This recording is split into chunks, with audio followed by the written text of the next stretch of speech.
Gangs of London is a British action thriller television series created by Gareth and Matt Flannery, based on the London Studios video game of the same name. It serves as a spin-off of the Getaway franchise. The first series premiered in 2020 on Sky Atlantic.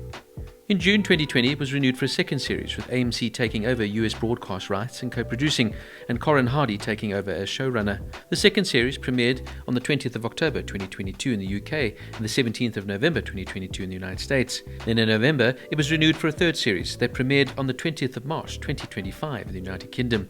The series has received generally positive reviews from critics who praised its performances, narrative, action sequences, though some criticism has been aimed at excessive violence.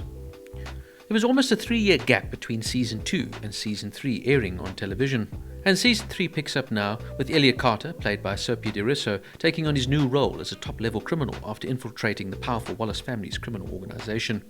The drama first aired in 2020 and kicked off with a literal bang as the head of London's most influential crime family, Finn Wallace, played by Colm Meaney, was killed. Finn's death caused major chaos in London as international gangs went to war over the control in the city. With rivals everywhere, Finn's son, Sean Wallace, played by Joe Cole, along with the help of the Dumani family, headed by Ed Dumani, played by Lucien Mismati, took on the role of his father. But by Season 3, a lot of course has evolved and changed. Picking up a few months after Season 2 ended, Elliot is now at the top of the game and has taken over the position previously owned by Sean as the King of London, having once of course been an undercover police officer. Season 3 starts off with a batch of his cocaine being spiked, leading to multiple deaths, war breaking out in London once again.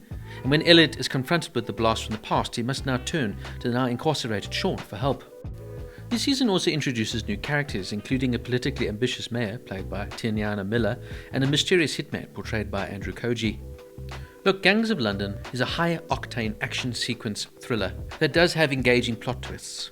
And yes, maybe sometimes the show can be too focused on excessive violence, but for some reason it kind of works within the context of the show. The show really relies on maximizing the melodrama and intensive sequences, such as a brutal fairground battle and a tense office block encounter. The show really does not shy away from intense drama and violence, and it is almost like a sort of blood soap opera.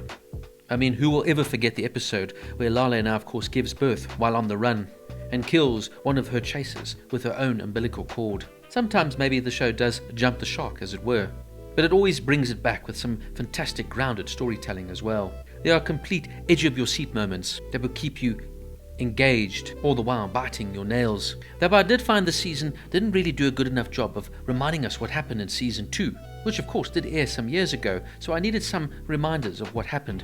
But slowly but surely, as I watched the show, I began to remember what exactly each character had done to get into the situation, but I do think the show could have done a better job in recalling these moments. Look, Season 3 is definitely the weakest of the three so far. The show can be somewhat repetitive at times, with betrayals and double crossings growing somewhat tiresome, and one almost could become desensitized to the constant deaths, and some of them maybe lose their impact over time.